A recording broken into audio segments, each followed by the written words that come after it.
Om Swastiastu, salam guru penggerak. Pada video kali ini saya akan memaparkan tentang aksi nyata tentang budaya positif. Sebelumnya, perkenalkan, nama saya Nil Putu Juliani Dewi, saya CGP Angkatan 7 dari SMP Negeri 2 Sidep.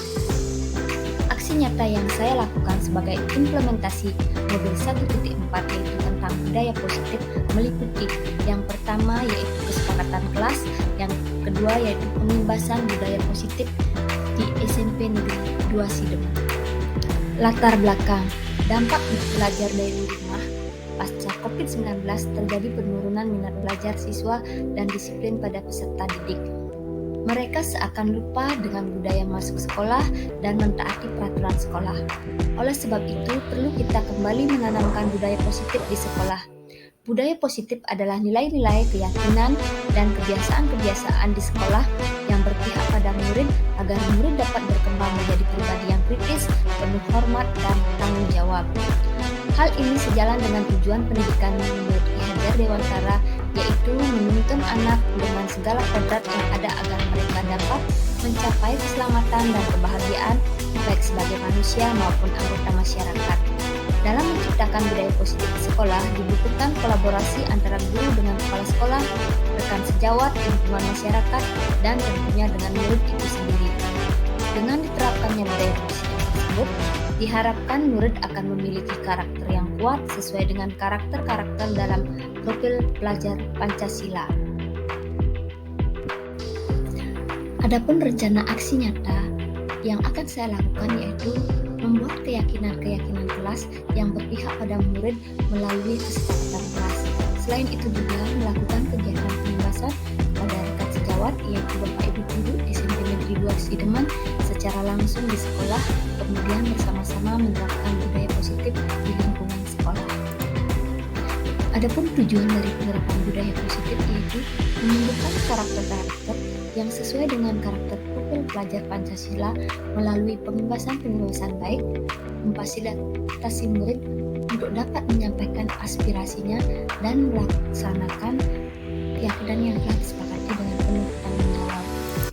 Sebagai tolak ukur yang saya gunakan yaitu siswa dapat melaksanakan keyakinan yang telah disepakati dengan kesadaran diri. Terwujudnya pembiasaan baik sehingga tercermin karakter profil pelajar Pancasila. Hasil aksi nyata kegiatan membuat keyakinan kelas melalui kesepakatan kelas membuat siswa lebih bertanggung jawab pada keyakinan. Selain itu juga membutuhkan rasa percaya diri karena mereka terlibat langsung dalam mengambil keputusan di kelasnya. Kegiatan pembahasan pada rekan sejawat membuat rekan sesama guru lebih memahami pentingnya menerapkan budaya positif dan bersama-sama menumbuhkan budaya positif di sekolah. Rencana tindak lanjut.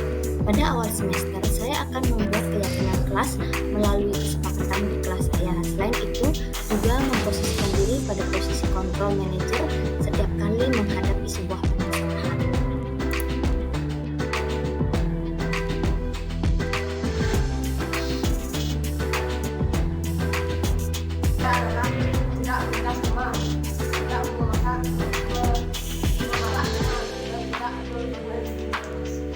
Yang pertama, dilarang membuang sampah sembarangan. Yang kedua, budayakan 5S, senyum, sapa, salam, sopan, santun. Yang terakhir, dilarang ribut di kelas saat guru mengajar.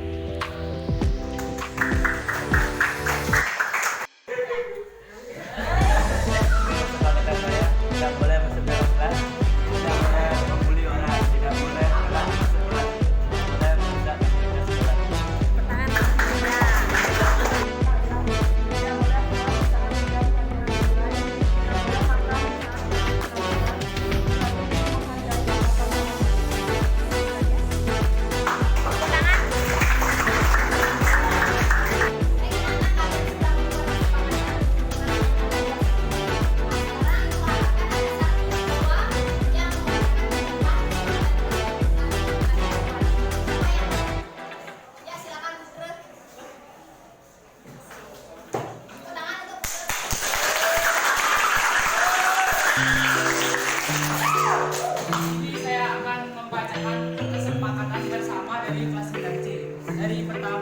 rezeki, tidak ya, satu menghargai sesama, dua tidak membuat permusuhan, tiga menjaga lingkungan kelas, empat tidak boleh merokok, lima menjaga nama baik kelas. Kemudian yang kedua, satu melaksanakan kewajiban, dua melaksanakan piket, tiga tidak memberi teman, empat membuat orang senang.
Dimatangkan pada bimbingan, tetapi setelah bimbingan yang baik diberikan kepada anak tersebut, kembali mereka melakukan kesalahan yang sama, itu pun masih harus diberikan bimbingan.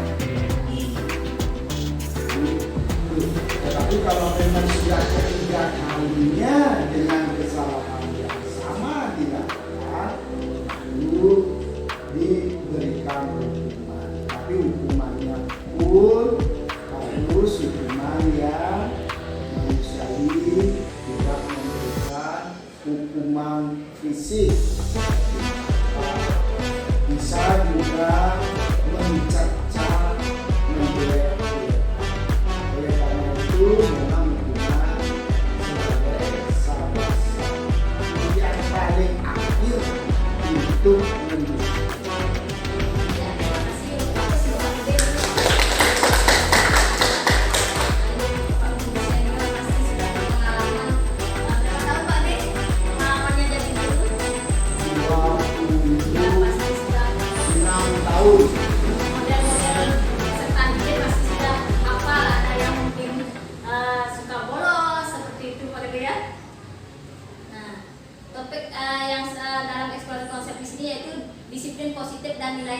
kebijakan universal. Nah, itu yang lewat ini langsung ke disiplin positif dan nilai-nilai kebijakan universal.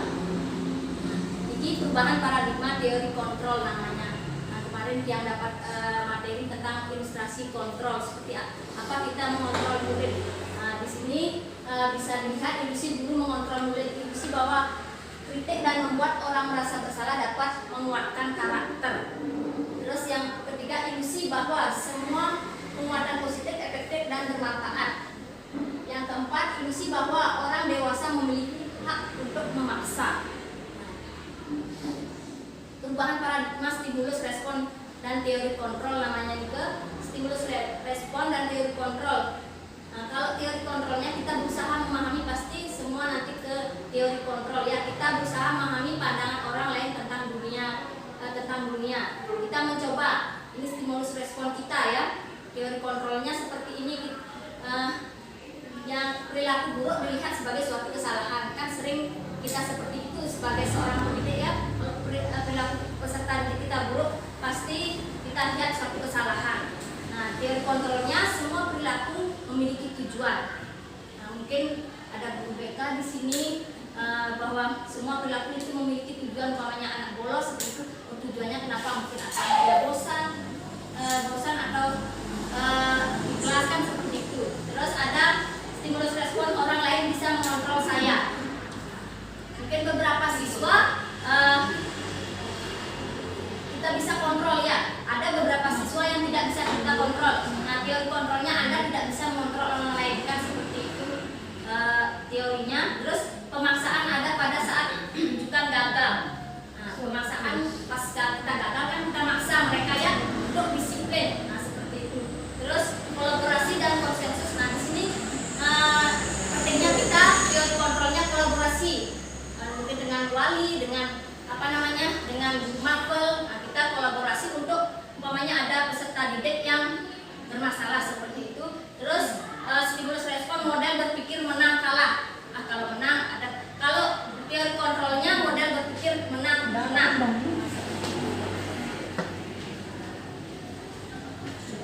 apakah makna disiplin? Ini yang lewati deh.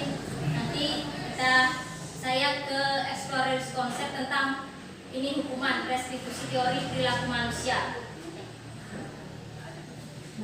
Ini saya di modul 1.1 saya pelajari, yaitu tentang apa itu teori tentang Ki Hajar Dewantara. Nah, mungkin Bapak Ibu guru sudah pernah mendengar dan tidak asing lagi tentang pendidikan kita, yaitu Ki Hajar Dewantara mengatakan bahwa merdeka itu artinya tidak hanya terlepas dari perintah, akan tetapi juga cakap buat memerintah diri sendiri seperti itu. Ini ada namanya restitusi. Apa sih itu restitusi? Mungkin supaya tidak tegang, ada satu teman guru yang mau membacakan apa itu restitusi. Boleh dibantu saya supaya tidak tegang, nggak usah tegang Bapak Ibu guru ya. Saya hanya ingin mengimbaskan materi apa yang saya dapat sehingga bermanfaat bagi kita semua di sekolah ini. Mungkin siapa yang bisa bantu yang membacakan? Ibu mungkin Bu Bidari. Apa itu restitusi? Restitusi adalah proses menciptakan kondisi bagi murid untuk memperbaiki kesalahan mereka sehingga mereka bisa kembali pada kelompok mereka dengan karakter yang lebih kuat. Ya, terima kasih. Lanjut. Ya, restitusi. Ya, seperti ini ke teori restitusi. Dan sebentar yang jelaskan lagi. Nah, ini ciri-ciri restitusi bukan untuk menebus kesalahan, ya, namun untuk belajar dari kesalahan. Kadang kita sering menghukum murid kan, tapi dia tidak paham dengan kesalahannya, hanya besok lagi dia mengulangi seperti itu. Terus memperbaiki hubungan. Kadang kan murid benci dengan kita, terus saya dimarah dengan guru itu. Nah, bagaimana kita menggunakan segitiga restitusi ini untuk memperbaiki kesalahan murid sehingga mereka dekat dengan kita, mendekati dia, memecahkan masalah, memperbaiki hubungan dengan siswa tersebut. Ini ada keyakinan kelas. Nah, mungkin yang lanjut nih mempercepat ini keyakinan kelas. Nah, di sini kenapa kita perlu, pasti setiap Bapak Ibu guru yang yakin setiap guru pasti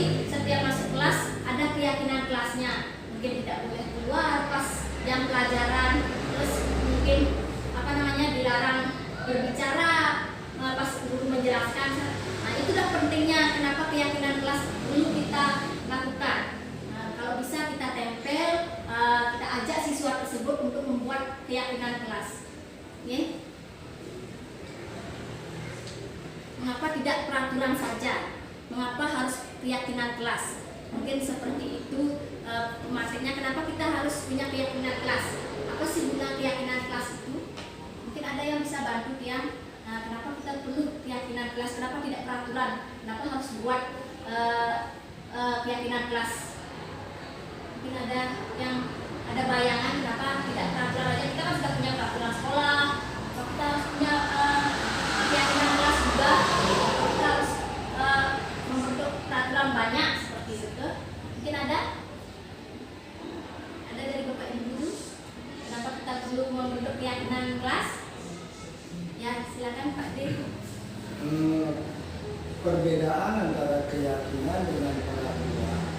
Kalau peraturan itu datangnya dari lembaga di atasnya yang harus ditaati. Tetapi kalau keyakinan itu dibuat berdasarkan hati nurani kelompok yang meyakini tersebut. Oleh karena itu, keyakinan kelas itu lebih baik dibuat di kelas karena sudah berdasarkan hati nurani mereka untuk mentaati apa yang mereka buat, tanpa ada ikatan-ikatan aturan atau peraturan yang memerlukan sanksi lagi. Kalau keyakinan kelas, sanksinya adalah moral dirinya sendiri yang benar. Itu Bu Guru. Terima kasih Pak Gede, betul sekali apa yang sudah disampaikan sama Pak Gede tadi, bahwa keyakinan kelas itu dibuat oleh hati nuraninya dia. Jadi mereka kalau peraturan kan memang sudah datang dari atas, memang sudah kesepakatan dari lembaga. Kalau keyakinan mereka yang buat. Itu Bapak Ibu ya. Di budaya positif. Nah, ini contoh keyakinan kelas. Ini yang dihukum oleh penghargaan. Ini yang jelaskan sedikit yang tadi itu, yang Pak Gede menghukum adalah mendisiplinkan. Nah, seperti itu. Nah, ini ada 8 konsep tentang dihukum oleh penghargaan. Kenapa? Ternyata penghargaan itu sifatnya menghukum. Yang dapat teori penghargaan menurunkan kualitas. Ternyata tidak semua siswa kan, hanya ada beberapa siswa saja yang mendapat penghargaan. Ternyata penghargaan itu menurunkan kualitas siswa tersebut. Penghargaan mematikan kreativitas. Oh, cuma dia aja pasti dia dapat jualannya. Saya enggak. Ini kan seperti itu. Kalau kita telusuri satu persatu siswa pasti, oh dia sudah kadang pintar, pasti saya enggak akan dapat juara seperti itu. Terus penghargaan mengurangi motivasi intrinsik. Nah, ini hukuman atau konsekuensi, mencatat 100 kali ya. Kalau ini kan kita terapkan dulu mungkin pada zaman saya, ini sudah biasa hukuman. Kalau sekarang di siswa peserta didik kita sekarang, nah kenapa kita tidak boleh menghukum? Karena kondisi siswa sekarang berbeda dengan dulu. Nah, cepat karena juga lingkungan keluarga mereka, nah seperti itu.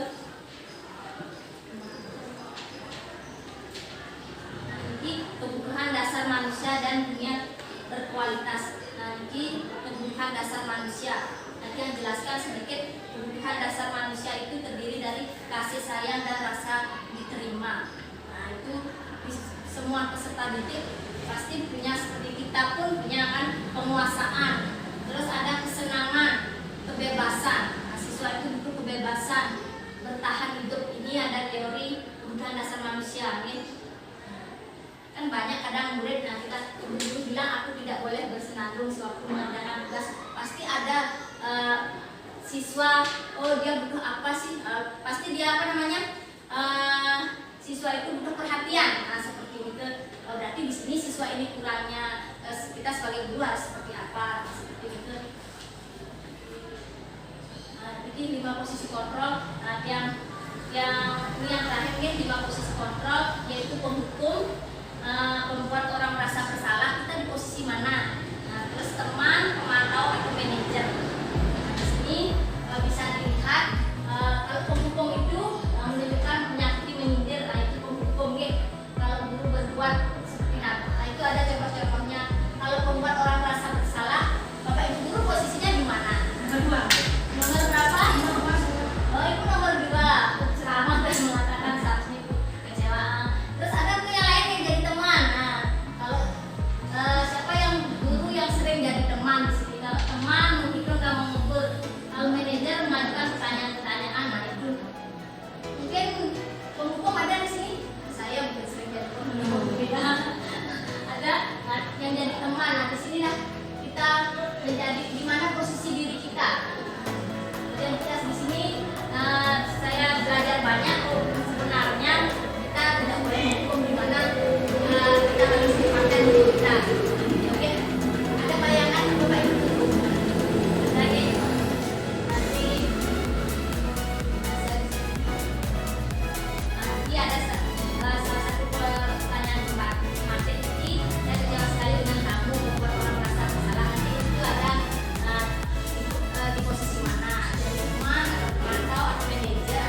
ulangi ada namanya segitiga restitusi. Nanti berupa tahapan baca. Kalau anak seperti ini, bagaimana kita penanganannya seperti itu? Makanya kita yang berbagi ilmu ini semoga ada bayangan bagaimana kita seharusnya jadi seorang pendidik, menghentikan hukuman atau seperti itu, menjadi teman dengan peserta didik. Disiplin positifnya itu kan yang praktek baiknya yaitu tentang keyakinan kelas. Sudah beberapa yang bentuk keyakinan kelas, terutama kelas yang ampun, yang ajar, juga ada beberapa teman yang sudah imbaskan di kelas-kelas yang lain seperti itu. Mungkin Bapak Ibu guru ingin membuat keyakinan kelas juga bisa. Nanti tinggal yang buat menurut itu siswanya, kalau ada siswa pada kamu kan sudah ada keyakinan kelas, jadi bisa kita langsung kasih tindakan sekali.